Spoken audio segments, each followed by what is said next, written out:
अगर आप उत्तर भारत से हैं तो आपने वीर लोरिक के बारे में सुना होगा। अगर नहीं तो जानिए कौन था वीर लोरिक जिसने अपनी तलवार के एक ही प्रहार से एक विशाल पत्थर के दो टुकड़े कर दिए थे। ये पत्थर आज भी मौजूद है जिसे वीर लोरिक पत्थर के नाम से जाना जाता है। लेकिन उससे पहले अगर आपने हमारे चैनल अजब गजब फैक्ट्स को अभी तक सब्सक्राइब नहीं किया है तो जल्दी से कर लें ताकि आप देख सकें हमारे वीडियो सबसे पहले। वीर लोरिक का जन्म उत्तर प्रदेश में एक क्षत्रिय यदुवंशी अहीर परिवार में हुआ था। वीर लोरिक को कुछ लोग राजा भोज का वंशज भी मानते हैं। वीर लोरिक एक बलशाली और साहसी योद्धा था। ऐतिहासिक कहानियों के अनुसार वीर लोरिक की ऊंचाई 8 फुट और शरीर भीमकाय था। कहा जाता है कि उसकी तलवार का वजन ही 85 मन था। वीर लोरिक की कहानी उत्तर प्रदेश के सोनभद्र जिले के सोन नदी के किनारे बने अघोरी नाम के राज्य से शुरू होती है। उस राज्य का राजा मोलागत था जो कि एक क्रूर राजा था। अघोरी के राजा मोलागत के राज में मेहर नाम का एक अहीर रहता था। मेहर की 7वीं संतान का नाम मंजरी था। मंजरी पर मोलागत की बुरी नजर पड़ जाती है। वो उसे अपने साथ अपने महल में ले जाना चाहता है। उस समय वीर लोरिक की वीरता के बहुत चर्चे थे। मंजरी के पिता ने सोचा कि अगर लोरिक से मंजरी का विवाह कर दिया जाए तो उसे मोलागत से बचाया जा सकता है। लोरिक से मंजरी के विवाह की घोषणा कर दी जाती है, लेकिन लोरिक भी जानता था कि उसका विवाह मंजरी से रोकने के लिए मोलागत पूरी कोशिश करेगा। जनश्रुतियों की माने तो लोरिक देवी का बहुत बड़ा भक्त था। कुछ जगह तो उसमें अद्भुत शक्तियां होने की बात भी कही गई है। मंजरी से विवाह के लिए लोरिक बारातियों के साथ सोनभद्र में सोन नदी के तट पर आ जाता है। असल में बारातियों के भेष में वो अपने साथ सैनिकों को ले आता है।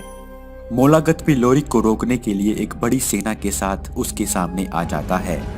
इस जगह पर लोरिक और मोलागत के बीच भयंकर युद्ध होता है। कहा जाता है कि ये लड़ाई इतनी भयंकर थी कि पास में बह रहे एक नाले का रंग भी लाल हो गया था। आज भी उस नाले को रुधिरा नाले के नाम से जाना जाता है।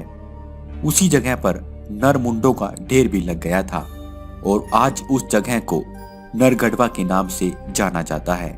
इस लड़ाई में वीर लोरिक की वीरता की एक और कहानी भी सुनने को मिलती है, जिसके अनुसार इस लड़ाई में इंद्रावत नाम का एक हाथी भी मारा गया था।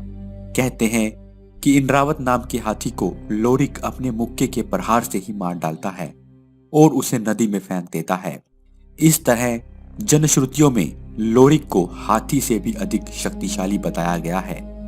लोरिक ने इस लड़ाई में जीत हासिल की और राजा मोलागत मारा गया। इस तरह से लोरिक और मंजरी की प्रेम कहानी पूरी होती है।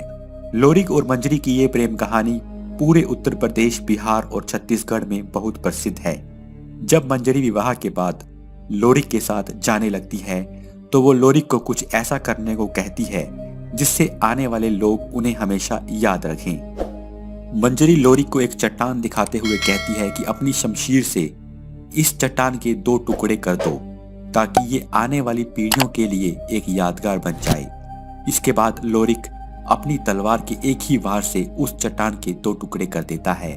ये चट्टान आज भी मौजूद है जिसे देखने के लिए लोग दूर दूर से यहाँ पहुँचते हैं। आपने हीर रांझा, लैला मजनू की प्रेम कहानियां सुनी होगी। लोरिक और मंजरी की कहानी भी एक प्रेम कहानी थी। लोरिकायन नामक कृति में लोरिक पत्थर के बारे में व्याख्यान किया गया है।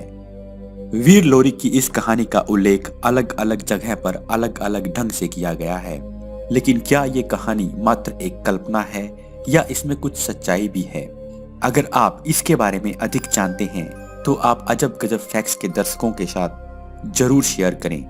आपसे फिर मुलाकात होगी ऐसी ही एक और वीर गाथा के साथ। धन्यवाद।